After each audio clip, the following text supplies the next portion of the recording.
Hey friends, welcome to One Little Coder. Have you ever wondered if you can build a full stack machine learning solution on just Google Colab? Google Colab is a very good hosted Jupyter notebook with extensive computation power like GPU and TPU. But have you wondered if you can actually build a full stack, including deploying ML application? So maybe it was not very easy or straightforward. There was not a concrete free solution that was available, but now in just a few lines of code you could actually do that. So in this video we're going to see how to do a machine learning prediction as a service using Fast API and Colab Code. So Fast API is the package that we're going to use to build a machine learning as a service API, and Colab Code is what we're going to use to serve that API directly from Google Colab. So the original idea behind Colab Code is to actually use VS Code on Google Colab, or serving VS Code from Google Colab so that you can access VS Code the browser itself.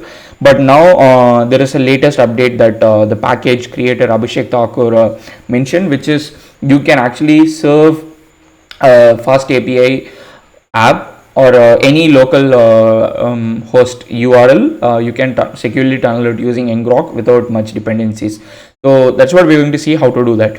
So to begin with, you have to install both the packages. One is Colab Code, the second one is Fast API. Let me zoom in so you can see. Thanks to Brave for giving me this advertisement every time. A browser which we selected not to see any ad, which keeps on showing some ad. So that's funny. Yeah, pip install Colab Code, Fast API. So Fast API is actually very good. I should say that recently it is one of the most popular API building service on Python. So Sebastian Ramirez, famously known as Tiangolo, has made this Fast API. So if you like Fast API and if you like Colab Code, please go to their GitHub repository and then start it. So Fast API also has a sponsor page, you should check it out. So after you install Colab Code and Fast API, now let's import Colab Code and Fast API.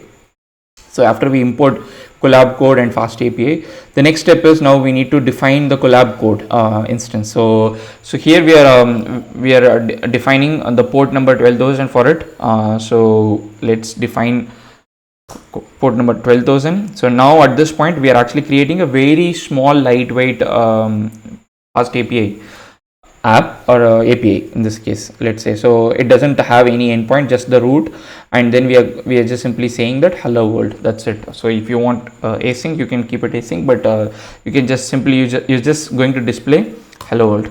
So after you do that, we are going to run this app. So the way we are going to run this app is cc.run app. Once you hit that, you are going to get a local instance, and also you're going to get an ngrok instance.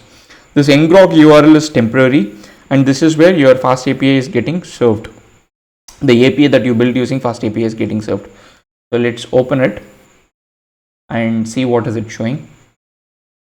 It's showing hello world. So to quickly check something, if you make a change, what would happen?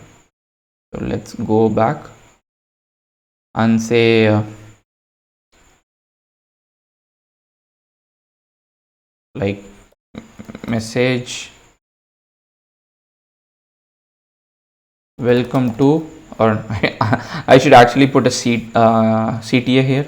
Subscribe to One Little Coder. I know it's a shameless way of promoting my channel, but I'm happy if I'm going to get some subscribers with that.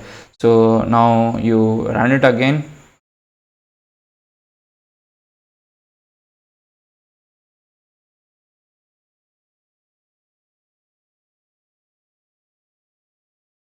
Stop it.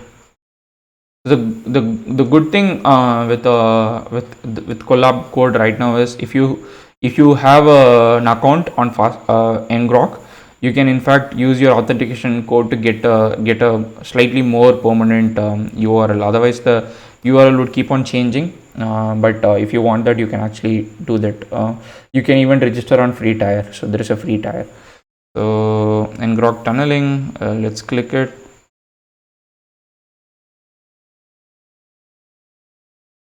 I think Chromium based browsers are very good in in taking computation CPU memory, I think. Yeah, it's still doing the same thing. Let's quickly see. I think there is nothing quick with a Brave browser that takes so much of your CPU. Stop it, run it once. Yeah, I don't know if it even ran. Every time you can see that the URL might change, so that's again because of the fact that ngrok tends to give you different URL every time you run. So the message is successfully given. So this is how you return a message. Somebody is querying your API using some endpoint. So here again, like I said, it's just the base URL. So this small example of how to build a small fast API and hosting it on Colab is done. So you can probably drop off at this stage and then go run your own ML application. But if you want to actually see how we would build an ML application and then how are we going to serve it, so you can just proceed further. But if you already have used Fast API, if you were just interested in deploying it or serving it from Google Colab, yeah, this is your stage. So now moving on to the machine learning code. So now what we are going to do is we are going to, again, a very naive way of doing it. Even in fact, for that matter, I'm going to use naive bias. But yeah, so the naive way is we are going to use iris dataset and then use petal length, sepal length, petal width, sepal width to predict the species. And as everyone knows, there are 3 species available. So let's quickly run this code. I'll tell you this the only thing that probably you would notice in this code is pickle. So pickle I'm using for saving a model. So the model is being saved. So we are not going to actually it depends. So we are not going to build the model every time there is an API call that is made. So what we are going to do in this case is we are going to build a model, save the file, and then we are just going to use the API for inference. So in this particular example, we are not going to build a model every time an API call is made. So that's computationally expensive. It takes time. No one wants to wait. So that's what. So the next thing is, after we build the model, at this point we have built the model. So maybe we can open the folder and see if model GB. GB, I should have called it NB, but yeah, model GB is available. So the next thing is, after model GB is available, now we are going to use Pydantic to create a class which would define the kind of input that we would like to give. So like I said before, the variables that we are going to use to do this prediction is petal length, sepal length, petal width, sepal width. So it's 4 float values. It's totally 4 float values. So we're going to give it as a list of a list. So that's what we are creating here using Pydantic. So let's run it. At the end, it's going to create a file called models.py. So it's writing the file models.py. So it would take a little bit of time, but it would show up here. So once we have the models.py file, so we are now going to create the application. So the application, or I should say API. So the way we are going to do API is, if you remember the way we did, it is exactly the same way here. So you call the instance, you add a decorator with the endpoint that you would like to define, and then you give whatever goes inside that endpoint and the value that gets returned. So pickle is for loading the model, logging is for logging, and fast API for fast API, and the models, the file that we defined here, models. So we are going to call the class iris from that. So fast API, we are defining instance. So title of the API, which is ML models as API and Google Colab, and then the description. So then I've commented out the logging. We are not going to look at logs here. So then we are going to call the model. So what we are trying to say is, when the app loads, load the pickle file, which is the model. So by default, the moment the app opens, you want the app to already have, or the API, when it opens, you want it to already have the model loaded, so that whenever somebody is going to hit your endpoint, they can just get result immediately. So next we are going to create a new endpoint, which is a post endpoint. So again, you have get request, post request. So this is a post endpoint because people are going to send details. The variables, values for which they want the prediction. So, and we are defining get prediction, and then the type, the result is going to be one of these based on the class value, and then the input data is going to come like this from this. So the input data is coming in this format, and then this is the output. And once the prediction is made, so the prediction is going to make, and we are going to also display the prediction probability, the probability of whatever we predicted. Something goes wrong, we are going to say something has gone wrong and prediction is not available. So let me run this and keep my fingers crossed that nothing goes wrong when there is a demo. Let me close this. You can see that the models.py is available. So now you can see that cell is executed successfully. So until now what we saw is what FastAPI's magic is. It's actually like magic. You write a bunch of lines of code of Python, add a decorator, and then you have an API endpoint ready. So after you do that, now the magic of Colab code starts. So the Colab code, the package. So if you remember, we loaded Colab code as we created an instance of Colab code with port 12,000 on CC as CC. So now what we are going to do is we are going to say Colab code, please run this app, and we are not going to say anything else. So that's the magic here. So you are just asking Colab code to run this app, and Colab code is actually going to run this app, which means there is a local endpoint that FastAPI is going to create. Colab code is going to run that, and then use that local localhost URL to tunnel and get an ngrok URL. So now that ngrok URL is something that you can share it with anyone on the web. So let's run it. Once it runs, it's going to give us the ngrok URL. So the local URL and ngrok URL. So you can see that there is a localhost URL, and it is tunneling the localhost 12,000 port to this ngrok URL. Like I said before, if you have a ngrok account, you can actually add an authentication code, and then you can use it with a more permanent URL. So now let's go to the ngrok URL. I don't know again why, I don't know why this Brave just keeps on giving me something. So it says the page is missing, detail not found.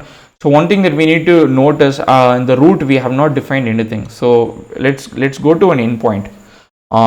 Even the better thing is, let's open the docs where we would get the Swagger UI to test the API.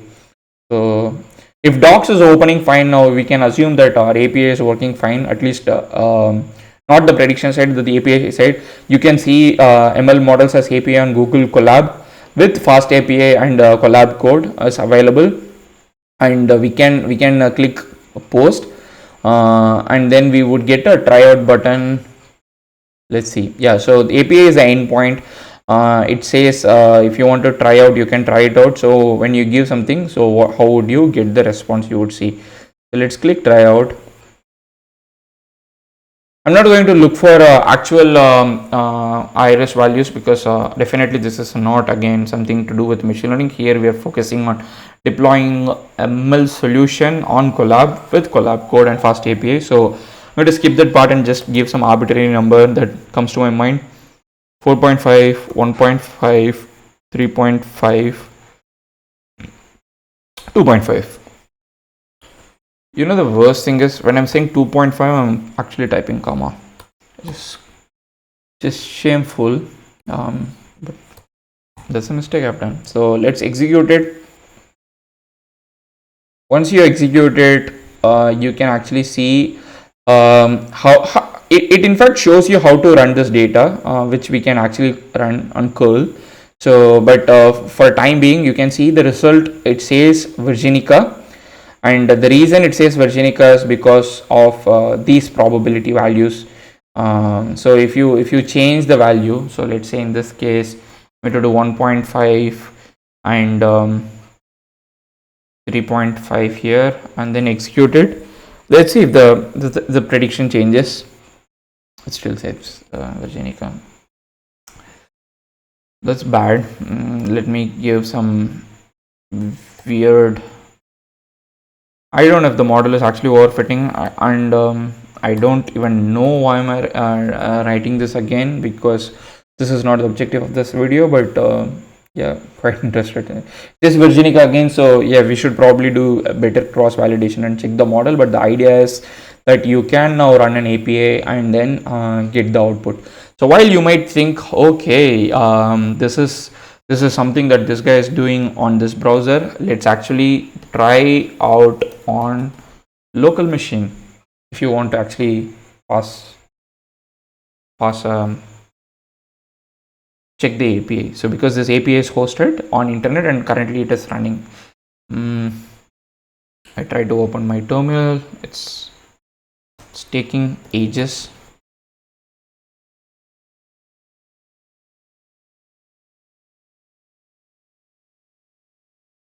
Okay,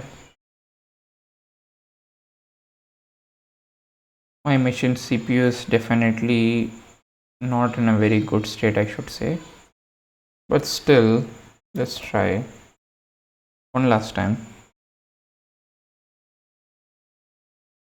Okay,